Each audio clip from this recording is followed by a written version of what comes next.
Hello friends, today we dive deep into the recently released Jackie Chan action film, The Shadow. And if there is one thing the world knows for certain, it is this. There is never a shortage of action in a Jackie Chan movie. But this time, the danger is on an entirely different level. The villain shown in this story is so intelligent, so ruthless, and so unpredictable that even Jackie Chan himself is forced to surrender before him, escaping death by the narrowest of margins. So without any further delay, let us begin this gripping, high-stakes story. The film opens inside the Macau Police Department, where an urgent alert flashes across their system. Intelligence has come in. Thieves have broken into a bank. Without wasting a second, the command center orders the nearest unit to respond. Macau police now rely on cutting-edge AI surveillance technology. According to the system, Alpha Squad will reach the bank within just 5 minutes. Back at headquarters, officers scramble to analyze footage from every nearby camera, attempting to identify the intruders before they escape. As Alpha Squad arrives at the scene, they signal their captain through the camera feed, confirming that the system has not been hacked. With weapons ready and nerves tight, they move toward the bank. Inside, chaos reigns. The Shadow Group has taken complete control of the building and is methodically emptying the vaults. While searching through the bank's secured servers, they stumble upon a digital file, encrypted, hidden, and incredibly valuable. It contains cryptographic information belonging to a man who vanished years ago, along with $500 million. The truth is shocking. He faked his own death to disappear without a trace. The discovery electrifies the group. Transferring the file would take at least a minute, but Shadow immediately warns them against it. With the police arriving in less than 5 minutes, even a small delay could mean capture. Still, the others agree with Simon, convinced that this discovery is nothing less than a jackpot. Just as they finish, sirens scream outside. The police have arrived. As the members of SADO, the Shadow Group, attempt to escape, they run straight into the police, and a brutal fight erupts. In the chaos, they take a police officer hostage and force their way into an elevator. But the officer seizes his chance and attacks them mid-ride. Another vicious fight breaks out in the confined space. Eventually, the SADO members manage to restrain him with handcuffs and escape. But this officer is no ordinary man. Within seconds, he frees himself and gives chase. What happens next is nothing short of madness. The SADO members leap from the towering building. For a brief moment, it looks like suicide. Then parachutes deploy mid-air. As they descend, the officer relays every detail to his team. Police units rush toward the projected landing zone. Below, a group of people is busy doing Zumba. In a split-second decision, the officer grabs one of them and jumps. As they fall, he releases the civilian and lands safely on an airbag placed below. A true daredevil. For the sake of duty, these officers put their lives on the line without hesitation. Soon, police units reach the landing zone, and yet another intense fight begins. But the men from SAD are highly trained. They evade capture, split up, and begin escaping separately, changing their appearance every single minute. The sequence feels straight out of Mission Impossible. Inside the building, more officers enter and activate their body camera. Shockingly, the Shadow members walk right past them, blending perfectly into the crowd. The police don't suspect a thing. A public program is underway, and the Shadows cleverly use the chaos to disappear completely. Later, the wealthy man whose millions were stolen storms in, furious at the police for their failure. Back at headquarters, a tense meeting takes place. Officers question how, despite having advanced technology and total surveillance, they couldn't even touch the Shadows. Miss Lee speaks up, explaining that the enemy is extremely skilled, with eyes sharp like an eagle. But excuses no longer matter. A senior officer orders that every member of SAD must be captured at any cost. Miss Lee proposes bringing back Mr. Wong. Some officers object, complaining about his outdated method. Still, permission is granted. We are then told about Mr. Ong, once a legendary police officer, known for his intelligence and instincts. But during a mission to save a hostage, his partner was killed and the operation failed. The consequences were severe. Mr. Ong was suspended. Now, Macau police secretly keep an eye on him. Mr. Ong lives a quiet life, working as a dog walker. One day, Lisa is sitting in a cafe when Mr. Ong approaches her directly and asks why she has been following him. Lisa denies it immediately. Calmly, almost casually, Mr. Ong begins listing her entire day. What time she wrote in her diary, what mistakes she made, how many times she changed clothes, every detail. Lisa is stunned. We then learn the devastating truth. The officer who died during that failed mission was Lisa's father. Lisa reveals that the Macau police want her help in catching the Shadow. Soon after, we see her joining the operation. Back at headquarters, they review every second of CCTV footage from the bank. Watching closely, Mr. Wong quickly identifies something others missed. The men deliberately change direction between camera angles to confuse tracking. Elsewhere, Simon meets his brother. They are all members of the Shadow. Their leader, Shadow, arrives and scolds Simon harshly for his reckless decision. For years, Shadow has never appeared on camera. The police don't even know his face. Shadow is not just a leader. He is disciplined, dangerous, and deeply skilled. Though the boys are not his biological sons,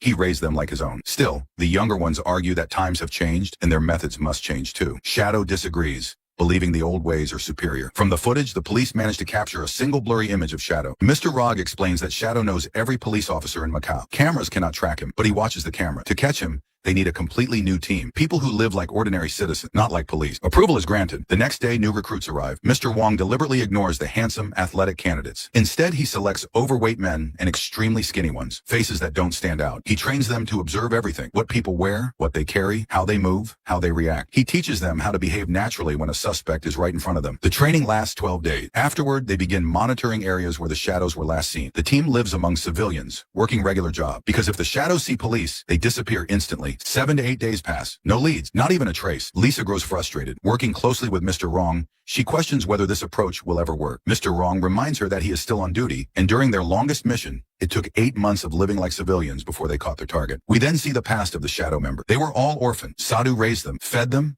clothed them, gave them shelter, but they always knew he wasn't their real father. And they also knew he raised them for his own benefit. Now they want him gone. More than 2 weeks pass since the team was formed. One night, some boys begin harassing a girl. Lisa sees it and moves to intervene, but the others stop her, warning that acting would expose her as a police officer. They promise to alert backup instead. Lisa doesn't listen. She steps in and starts fighting them, but soon she is outnumbered and overpowered. Then Ong appears. With swift, brutal efficiency, he beats the attackers and drives them away. Later, he confesses his deepest regret to Lisa. That day long ago, if he hadn't followed orders so blindly, her father might still be alive. He explains that during the mission, he was monitoring high-level criminals when Lisa was taken hostage. At first, he didn't react. Only when things spiraled out of control did he act. Bo and his brother rescued Lisa, but his brother was killed and the mission failed. The very next evening, Shadow appears on camera. His face is never visible. Hat, glasses, perfect disguise. Police units rush to surround the area, but Mr. Wong stops them. If Shadow suspects anything, they will never catch him. Shadow proves his brilliance. He never appears clearly on. Meanwhile, Lisa suddenly lowers her camera and flashes it upward, just for a split second. In that brief moment, Shadow's face is finally captured. Even Shadow himself seems startled by this unexpected move. Lisa immediately informs Mr. Wong through her earpiece, but Mr. Wong reacts instantly, ordering her to remove her hand from her ear at once. Shadow has likely already noticed the gesture. What a sensitive man, Wong mutters under his breath. At the same time, one officer hastily tries to turn a CCTV camera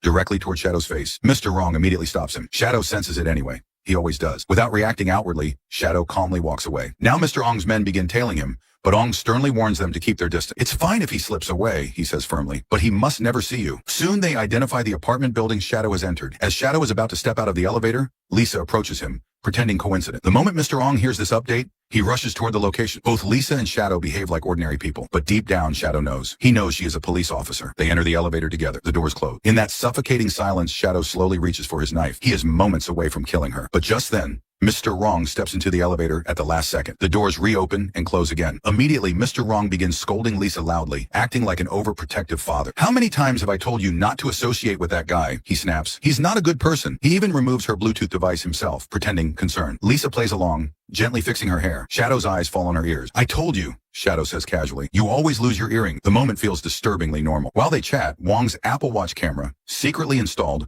records Shadow's face perfectly. Once the elevator opens, Shadow walks into the apartment hallway without looking back, but he has been watching them the entire time. No one can enter any apartment without a key. Still, Lisa distracts him, and Wong somehow manages to unlock one door. Inside, an old woman suddenly appears. Wong quickly silences her, and Lisa shuts the door. Wong identifies himself as a police officer on duty. From her, they learn which room belongs to Shadow. The police begin monitoring him through thermal imaging and other advanced tools. The next day, Wong is shopping at a local market when Shadow appears again, openly observing him. They strike up a conversation. Wong mentions he is divorced and now lives with his daughter. Shadow studies his hands and says bluntly, judging by your grip, you're an expert with a gun. Are you a police officer? Wong smiles. No.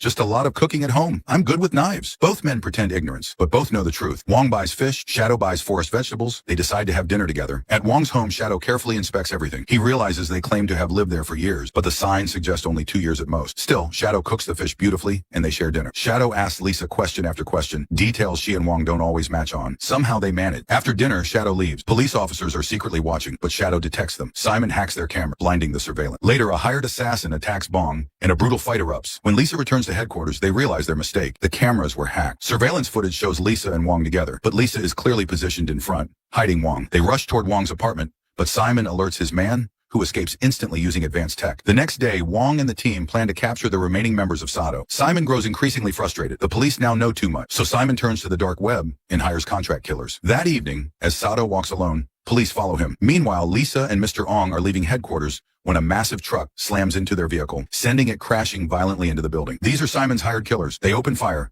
killing several Macau police officers. When Lisa regains consciousness, she tries to wake Mr. Ong, but bullets rain everywhere. Skilled and fearless, Lisa fights back and manages to revive him. Together, they hold off the attackers until backup arrives. Elsewhere, Shadow returns to his former residence, only to find contract killers waiting for him too. Simon planned it all. He wanted Shadow dead before police could capture him. Shadow was ready. Dozens of killers attack, and Shadow becomes something terrifying. One by one, he slaughters them. Even wounded, he kills over 50 men alone. It is said Shadow is a master of the double-edged knife. With it, even the strongest man cannot touch him. Then Bong, the eldest son, steps forward. He declares that Simon's mistake is now his responsibility. He attacks Shadow. What follows is a savage, emotional battle. So brutal, it no longer feels like a fight between father and son. Shadow throws Bong down. They crash together. Before Bong can recover, Shadow stabs him repeatedly, then embraces him. Police surround the house. Furious, Simon detonates explosives. The house erupts. Shadow survives by shielding Bong's body with his own. He is arrested, but during transport, Shadow releases a smoke grenade. Fire engulfs the scene. He escapes once again, defeating everyone in his path. Back at headquarters, police learn the contract killers were paid $10 million. Calm returns, but briefly. The killers were just a distraction. During the chaos, Simon and the others stole the crypto system password. They flee, but the city's CCTV network tracks them to a hotel. Without Shadow, they panic. No plan.